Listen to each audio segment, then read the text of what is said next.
ഈ ലോക്സഭാ തെരഞ്ഞെടുപ്പിൽ മോഡി തന്ത്രങ്ങൾ ഭരിക്കുന്നില്ല. മോഡി പ്രഭാവത്തിൽ മങ്ങലേറ്റുന്ന രാഷ്ട്രീയ നിരീക്ഷകർ.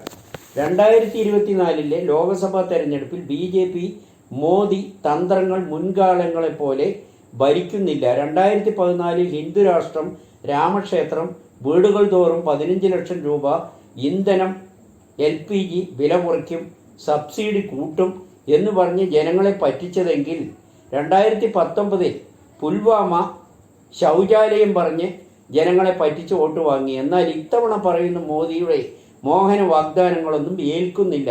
രാമക്ഷേത്ര സംഭവവും പ്രതീക്ഷിച്ച ഗുണം ചെയ്തില്ല. ഇന്ത്യ മുന്നണിക്കെതിരെ പല കള്ളപ്രചാരണങ്ങളും നടത്തിയിട്ടും ഉദ്ദേശിച്ച ഫലം ഉണ്ടാകുന്നില്ല.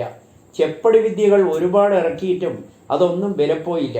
അതിനുശേഷമാണ് അധികാര ദുർവിനിയോഗം നടത്തി കേന്ദ്ര ഏജൻസികളെ കരുവാക്കി രാഷ്ട്രീയ ശത്രുക്കളെ വേട്ടയാടാൻ തുടങ്ങി.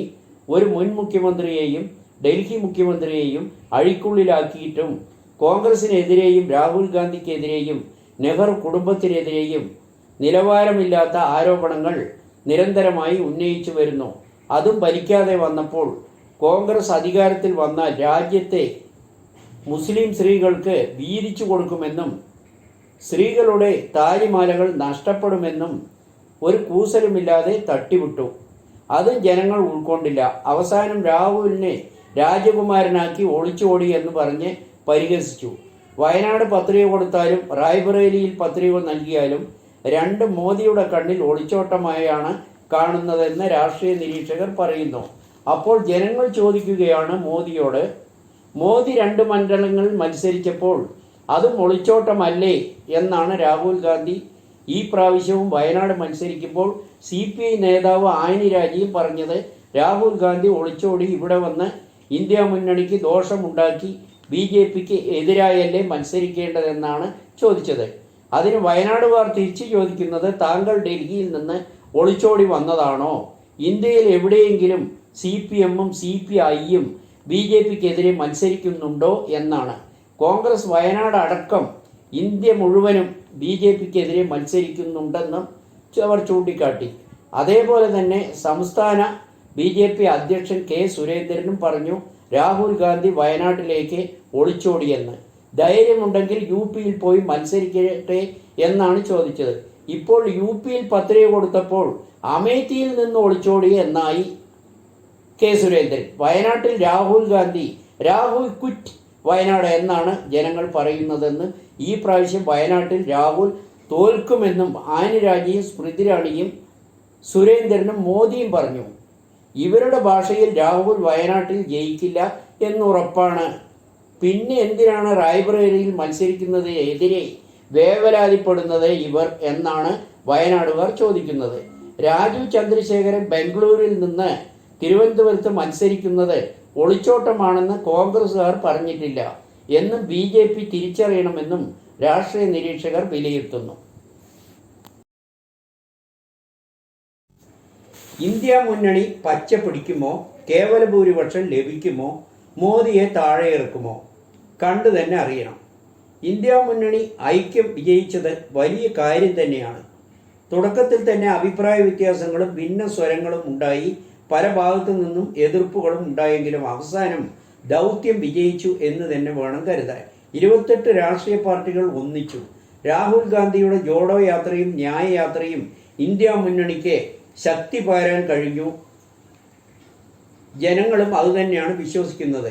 ഇന്ത്യ മുന്നണി രൂപം കൊണ്ടപ്പോൾ CPMനെ പോലുള്ള പാർട്ടിയും അതിൻ്റെ കേരള ഘടകവും ഭിന്നിച്ചു നിൽക്കുകയായിരുന്നു. മാത്രമല്ല കോൺഗ്രസിനെതിരെയും ജോഡോ യാത്രയ്ക്കെതിരെയും രാഹുലിനെതിരെയും അധിക്ഷേപങ്ങൾ ചൊരിയുകയായിരുന്നു മോദിയും CPMഉം.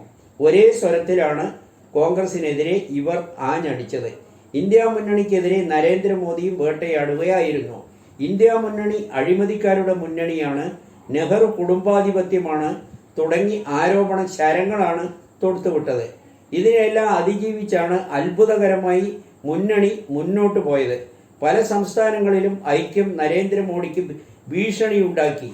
ഇന്ത്യ മുന്നണിയിൽ ആദ്യം സീറ്റ് വിഭജനം വഴിമുട്ടിയെങ്കിലും പല ത്യാഗങ്ങളും സഹിച്ചാണ്, വിട്ടുവീഴ്ചകൾ നടത്തി കോൺഗ്രസ് ഇതിൻ്റെ ഭാഗമായി ഒരുപാട് സീറ്റുകളിൽ മത്സരിക്കാൻ തയ്യാറാവാതെ വിട്ടുകൊടുക്കുകയായിരുന്നു. സീറ്റ് വിഭജനം പ്രതീക്ഷയ്ക്കൊത്ത വിജയം കണ്ടു. ഭരണം ഉപയോഗിച്ചും അല്ലാതെയും മോദി നടത്തിയ ഗൂഢാലോചനകളെയെല്ലാം തട്ടി നീക്കിയാണ് ഭരണം പിടിക്കാമെന്ന ആത്മവിശ്വാസത്തിൽ ഇന്ത്യ മുന്നണി എത്തിയിരിക്കുന്നത്.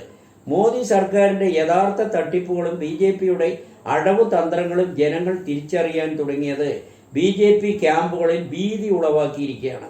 മോദിയുടെ 400 സീറ്റെന്ന അവകാശവാദത്തിൽ നിന്ന് ഒരുപാട് പുറകോട്ട് പോകേണ്ടി വന്നു. ദക്ഷിണ സംസ്ഥാനങ്ങളിൽ തിരിച്ചടിയുണ്ടാകുമെന്ന സ്ഥിതിയിലാണിപ്പോൾ. അതുകൊണ്ടാണ് മോദിക്ക് അധികാരം നഷ്ടപ്പെടുമോ എന്ന ഭീതിയിലായത്. അത് തൊട്ടാണ് നിയന്ത്രണം വിട്ട വില കുറഞ്ഞ തരംതാണ പ്രസ്താവനകളും പരാമർശങ്ങളും നടത്താൻ മോദി തുനിയുന്നതെന്നും ജനങ്ങൾ തിരിച്ചറിയുന്നു. എന്തൊക്കെയാണെങ്കിലും ഭൂരിപക്ഷം കിട്ടിയാൽ ഇന്ത്യ മുന്നണിയിലെ ഐക്യം എളുപ്പം തകരുമെന്നും പരസ്പരം അധികാരത്തിനായി തല്ലിപ്പിരിയുമെന്നും കൂടുതൽ ആയുസ് ഉണ്ടാകില്ല, ഇല്ലെങ്കിൽ ചാക്കിട്ട് പിടിച്ചും അട്ടിമറിച്ചും ഭരണം വീണ്ടും ഉറപ്പാക്കുമെന്നാണ് BJP നേതൃത്വവും മോദിയും ഇപ്പോഴും വിശ്വസിച്ചു വരുന്നത്. വടകരയിൽ മുൻകൂർ ജാമ്യത്തിന് ഇടതു പ്രചാരണമെന്ന് UDF. വടകരയിൽ തോൽവി ഉറപ്പായപ്പോൾ ജനങ്ങളെ പറ്റിക്കാനും പാർട്ടിയെ രക്ഷിക്കാനും കള്ളപ്രചരണങ്ങൾ നടത്തി രക്ഷപ്പെടാൻ ശ്രമമെന്ന് UDF ആരോപിക്കുന്നു. പാലക്കാട്ടിൽ നിന്നും എത്തിയ ഷാഫി പറമ്പിൽ സ്ഥാനാർത്ഥി വടകരയിൽ കാലുകുത്തിയത് മുതൽ തുടങ്ങിയതാണ് ഇടതിൻ്റെ സ്ഥിരം തരികടകൾ. ഇല്ലാത്ത കഥകൾ മെനഞ്ഞാണ് ഷാഫിയെ തോൽപ്പിക്കാൻ കള്ളപ്രചരണങ്ങൾ നടത്തിയത്. പക്ഷേ അവസാനം വീഡിയോ ഇല്ല എന്ന് സമ്മതിക്കേണ്ടി വന്നു. ജനങ്ങൾക്ക് മുന്നിൽ LDF അതിനാൽ തകർന്നടിഞ്ഞു. പിന്നീട് വർഗീയ വിഷപ്രചാരണങ്ങൾ നടത്തി. പക്ഷേ വടകരയിലെ ജനങ്ങൾ ഇതിൻ്റെ തന്ത്രങ്ങൾ കൃത്യമായി മനസ്സിലാക്കി. ജനങ്ങൾ ഒറ്റക്കെട്ടായി നേരിട്ട് അവസാനം തോൽക്കുമെന്ന് ഉറപ്പായപ്പോൾ എല്ലാ കുറ്റവും ഷാഫിയുടെ തലയിൽ കെട്ടിവെക്കാൻ DYFI നേതാക്കന്മാർ ശ്രമിച്ചു വരികയാണ് ഇപ്പോൾ. DYFIക്കാർക്കുള്ള ഇപ്പോഴത്തെ പണി എല്ലാ നെറികേടിനും സർക്കാരിനും പാർട്ടിക്കും കൂട്ടുനിന്ന് അവരെല്ലാം രക്ഷിക്കാൻ എന്ത് തരംതാണ അവസ്ഥയിലേക്ക് മാറിയിരിക്കുകയാണെന്ന് വടകരയിലെ ജനങ്ങൾ കണ്ടു കഴിഞ്ഞു.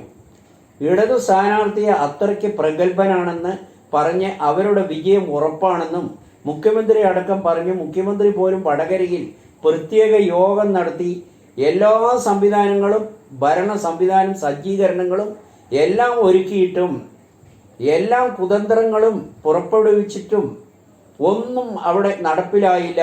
എല്ലാ സ്വാധീനവും ഉപയോഗിച്ച് പണിയെടുത്തിട്ടും ഷാഫി പാലക്കാട്ടിലേക്ക് കെട്ടുകെട്ടിക്കുമെന്നും പറഞ്ഞിട്ട് ഇപ്പോൾ മുൻകൂർ ജാമ്യം എടുക്കാൻ ഇറങ്ങി പുറപ്പെട്ടിരിക്കുകയാണ് ഈ ഇടതുപക്ഷം എന്നാണ് വടകരക്കാർ പറയുന്നത്.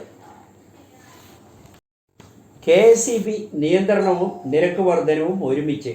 ലോഡ് ഷെഡിങ്ങിന് സർക്കാർ അനുകൂലിച്ചില്ലെങ്കിലും വൈദ്യുതി ഉപയോഗം കൂടുന്നതിനാൽ KSEB കർശന നിർദ്ദേശങ്ങൾക്ക് നീക്കം തുടങ്ങി. നിയന്ത്രണവും വൈദ്യുതി നിരക്ക് കൂട്ടാനാണ് നിർദ്ദേശം. എയർ കണ്ടീഷനുകളുടെ ഊഷ്മാവ് 25 ഡിഗ്രിക്ക് മുകളിൽ ക്രമീകരിക്കണം. ആവശ്യമില്ലാത്ത വിളക്കുകൾ പ്രവർത്തിപ്പിക്കരുത്. മറ്റു ഉപകരണങ്ങൾ പീക്ക് ടൈമിൽ ഓഫാക്കി വയ്ക്കണം. വാണിജ്യ സ്ഥാപനങ്ങൾക്കും കർശന നിയന്ത്രണമുണ്ട്. വ്യാപാര സ്ഥാപനങ്ങളിൽ പീക്ക് അവറിൽ 100 മുതൽ 150 മെഗാവാട്ട് വരെ മാത്രമായി ഉപയോഗിക്കണം. വൈദ്യുതിയുമായി എന്ത് പ്രശ്നം വന്നാലും ചാർജ് വർധനവ് ജനങ്ങളുടെ തലയിൽ കെട്ടിവെക്കലാണ് ഈ സർക്കാർ പറയുന്നത്. ഞങ്ങൾ വന്നാൽ എല്ലാം ശരിയാക്കുമെന്നാണ് ഇതിൻ്റെ അർത്ഥം.